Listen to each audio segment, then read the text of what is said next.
He glanced toward the road where the lead SUV still smoldered. "Your radio," he said. "It speaks Spanish now." "We borrowed the voice," he added with a smile. "You'll tell us what we want, and maybe then we'll let you rest in the shade." He snapped his fingers.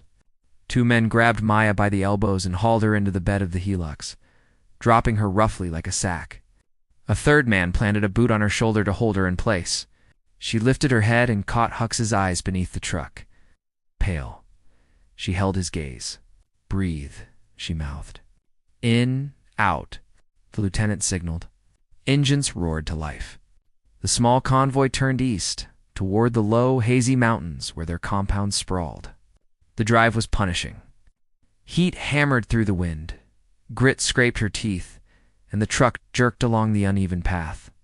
"Hey, Delta," one of them mocked. "You fly drones from your bedroom?"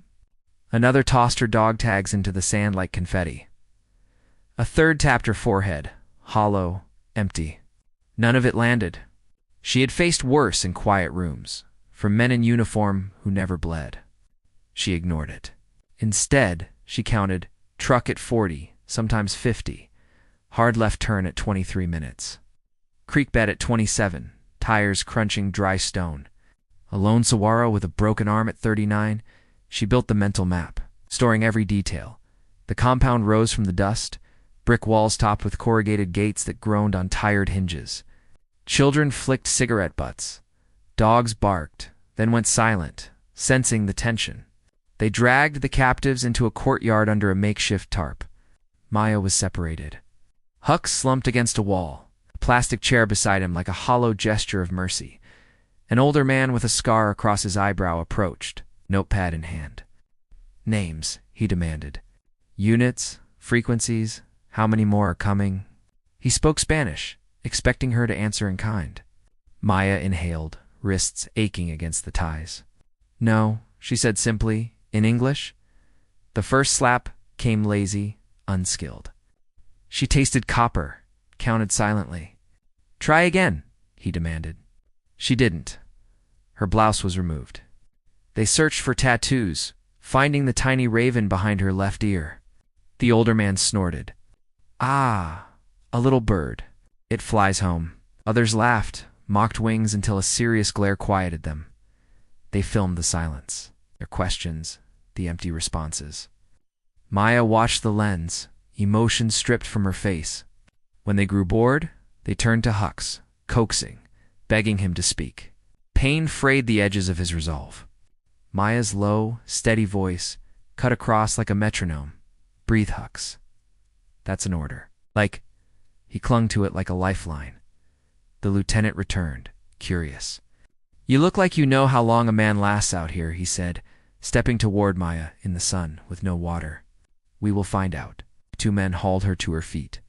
Her knees wobbled after hours on the ground, but she planted them, steady again. They marched her past a table with a rifle left improperly assembled, past a wall with an upside-down map, past a radio tuned to a frequency she knew by heart. She observed. She learned outside the sun was punishment. The lieutenant gestured to the horizon. 80 kilometers, he said, almost kindly. "Give her a head start, then. We see how far she crawls." Tossed into the pickup bed, they drove until the compound shrank into a haze. 2 water bottles hit the sand, just out of reach. "You Delta Force," he said, teeth bright in the glare. "Let's see how tough you are without water." The men laughed hollowly. He left, cutting her free at the ankles, but leaving her wrists bound. The engines receded, leaving silence. Maya rolled to her side, spat dust, drew her knees up and sat. Mind precise, she scanned the sun's angle high, slightly west stand, estimated mid-afternoon, with peak heat still to come. She catalogued the terrain. Scattered creosote, Ocotolo, a dry draw cutting south like a palm line. Wrists throbbing, pulse pounding against plastic, she breathed slow. Eyes east, toward the mountains and the compound, she considered her options. Run blind and die proud? Fold and die slow. She chose neither. Sliding sideways, she pressed her shoulders into the hottest sand. Sawed the zip tie against quartz until it gave a fraction.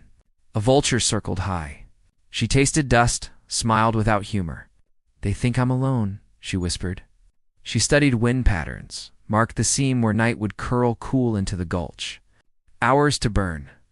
One plan to build. Silence screamed. Every breath rasped, dry and metallic. She crawled toward the low draw, paused under a thin creosote bush, rotated her wrists, memorized the plastic's heat. Her raven tattoo glinted in the fading light, a reminder of past trials. A faint black dot marked the returning cartel truck. She noted its bearing. Digging her fingers into sand, she found damp moisture an inch below enough to taste, enough to estimate water direction. She traced a scar on her arm from a near-fatal dive years ago, turning memory into a tool. Fear off. Focus on, she gauged shadows, estimated movement windows, and found her anchor. A folded photograph of Lena, smiling in a cheap graduation gown. "Still waiting for me to come home, huh?"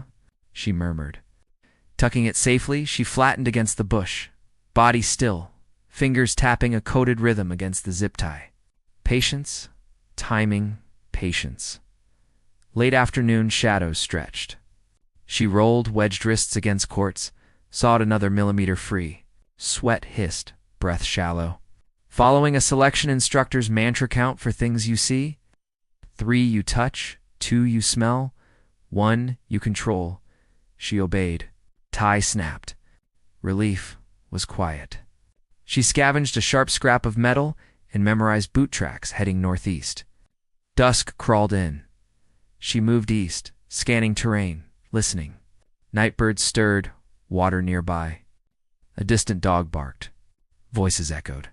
She crouched under a rock overhang as the first star appeared. Whispered to darkness, "You were wrong, Lieutenant. Delta doesn't teach toughness. It teaches not to quit." The wind shifted, carrying dust and mesquite. A rhythmic thump hinted at generators or heartbeat signposts for the path ahead. The photograph reminded her, endure, plan, survive. Coyotes barked. The horizon glowed, dull silver. By midnight, heat gave way to bone-chilling cold. Freed hand, raw wrists, glass-like breath Spain meant life. She lay in a wash, sand clinging, hand flexing, recalling the filament she'd used to cut the zip tie. Stillness let her think. Stars were ice points. Big Dipper and Milky Way traced above. Distant orange flicker, 80 kilometers, the cartel camp. March cadence repeated in her mind. At dawn, wind shifted, heat returned. Rest had to be stolen in slivers. The photograph of Lena remained in her pocket. She scanned shadows and dunes. Darker soil meant water, dew at dawn. Lips cracked. She smiled. Life meant movement. Distant dirt bikes approached. She flattened into the wash. Laughter, boots they weren't searching, just killing time. One guard kicked the truck tailgate. Something fell. A radio. Half buried, she crawled. Brushed it off. Power light flickered. No transmission possible, but she signaled through code. Tap, tap, tap, scrape. A prearranged Delta Seer signal. The echo carried just enough to make a guard glance. Probably the wind, he muttered. She shifted, dragging her bound wrist to quartz. Zip tie snapped as a guard shouted. Wrist-free she waited, then created a lean-to with the tarp and tailgate. Temperature dropped. Next priority, the wounded. Through binoculars, she spotted movement near the compound hucks. Patience, planning, timing. Navigation didn't need GPS, just pattern recognition. Night fell, stomach hollow, throat dry. She memorized the map, noted threats. Broken walls, a small outbuilding, a dog near the east gate. She advanced inch by inch, wind at her back, terrain dips as cover.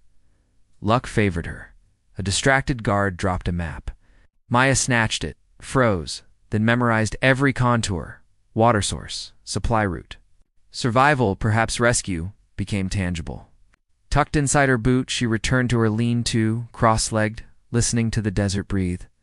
Guards occasionally shot aimlessly, but she also heard another rhythm tap. Tap, tap, pause, tap. Asterisk, her breath hitched. It wasn't random someone was answering. She leaned closer, straining. The pattern returned, fainter now, but deliberate. It was Delta's version of Morse, received hold position.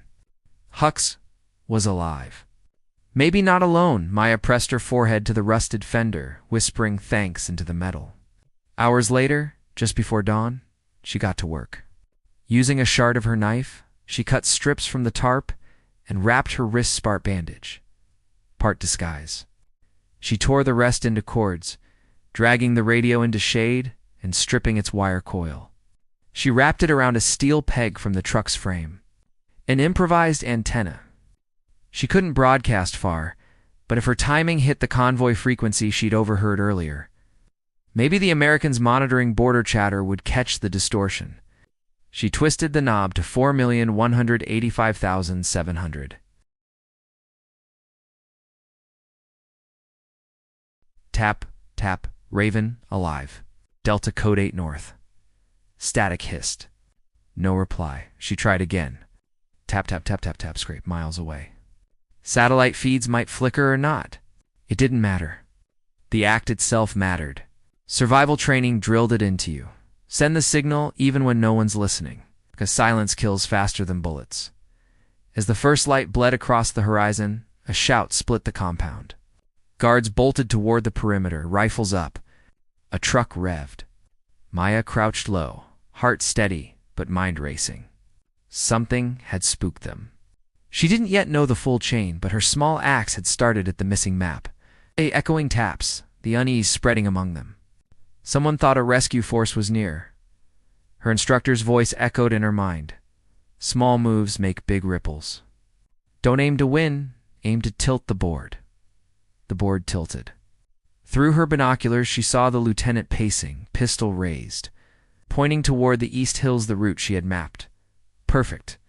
While his men ran that way, she slipped the other. By midday, she was 5 kilometers from the compound. Every muscle burned. She paused once, kneeling beside cracked earth where the night's dew had collected along mesquite roots. She pressed her bandaged hand to the soil and scooped a tiny mouthful. Not water-salvation. From that vantage, smoke twisted above the compound. Confusion, fear. She had become their ghost story. In that chaos, maybe her team would get a window to escape. She touched the raven tattoo behind her ear. Lesson 1, she whispered. Never waste pain. Then she turned east, carrying only a map, a shard of metal, and the signal echoing in her mind. Night fell like a curtain, heavy and deliberate. Heat radiated from the ground in waves. The Cartel compound glowed dull amber against the desert darkness. Maya slid along a low ridge until she could see over the wall. She lay flat, chin in sand, rifle absent, breathing measured. She didn't need a weapon to change a room, she needed timing. Inside, a generator coughed, a radio scratched. Men argued in hushed tones. Bravado of daylight gave way to practical fear. A dog lifted its head, ears pricked, then tucked its muzzle under a paw. Even the dog understood silence. She tracked the patrol. 2 at the east gate. 1 lazy loop every 7 minutes, a smoker flicking ash like a lighthouse signal. On the 3rd cycle, she moved. Ghosting down the slope, using mesquite for cover, she reached the wall's shadow and felt a foothold. She breathed, then climbed slowly until her eyes cleared the top. The courtyard had shifted since daylight. A folding table now held a laptop, a PDA, a portable drive. The older interrogator scrolled files with a clumsy hand. Lieutenant Vargas paced beside him. A thin smile stretched across his face. "Where are the others?" the older man asked. "In the shed," Vargas replied. "They say nothing." The older man clicked a file. Photos, names, briefs in English and Spanish. A candid shot of a woman in a camouflage cap. Eyes unreadable, mouth relaxed. On the brim, a call sign scrawled in Sharpie, Raven. The older man froze. "Espera," he whispered. "Wait." He turned the laptop so the light hit the photo. Lines deepened around his eyes. "I know this story. Not from TV, from contractors. They spoke of a woman who passed a selection, then vanished. Not dead, not alive, just gone where men like us do not go. This is her. Vargas laughed, but it died midair. Even the mercenary stiffened. Hux, under a corrugated awning, heard the word like a lifeline.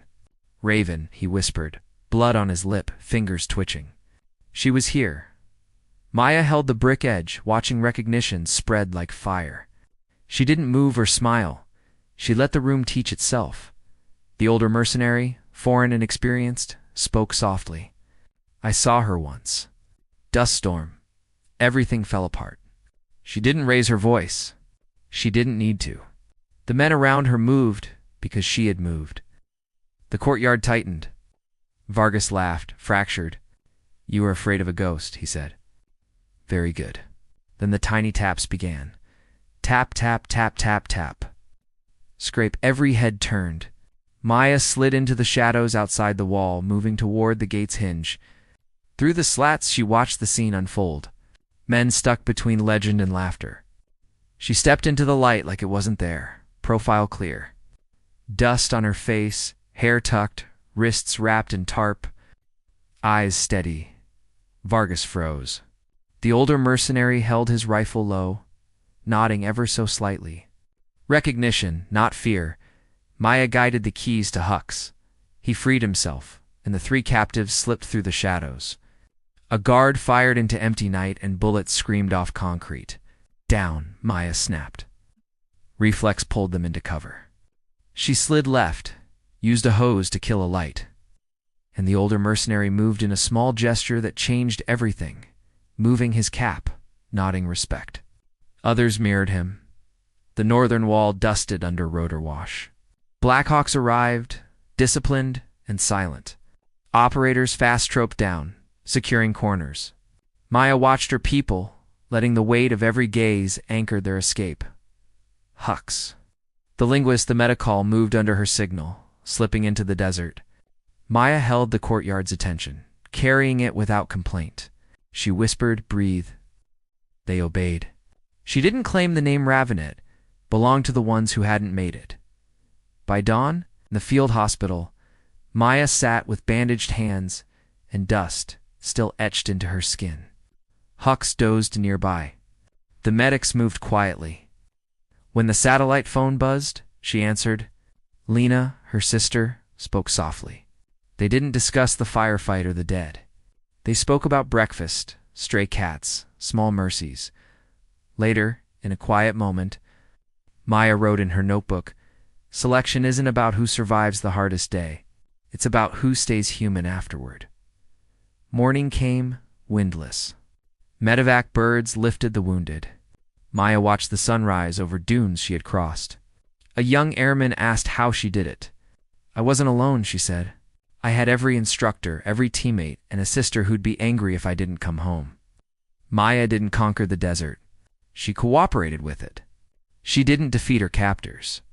She shifted the room's gravity until violence forgot its place. Courage endures quietly. It measures steps, studies shadows, makes calm choices when chaos calls. Real training doesn't create heroes. It teaches humans to act with grace when nothing else will hold. Somewhere, another soldier will make a choice between fear and focus. And someone will remember the quiet woman the cartel left to die who turned silence into strategy. Valor isn't loud, it's the heartbeat you keep steady for everyone else. Maya Torres survived not because she was invincible, but because she was trained, disciplined, and refused to let anyone define her worth.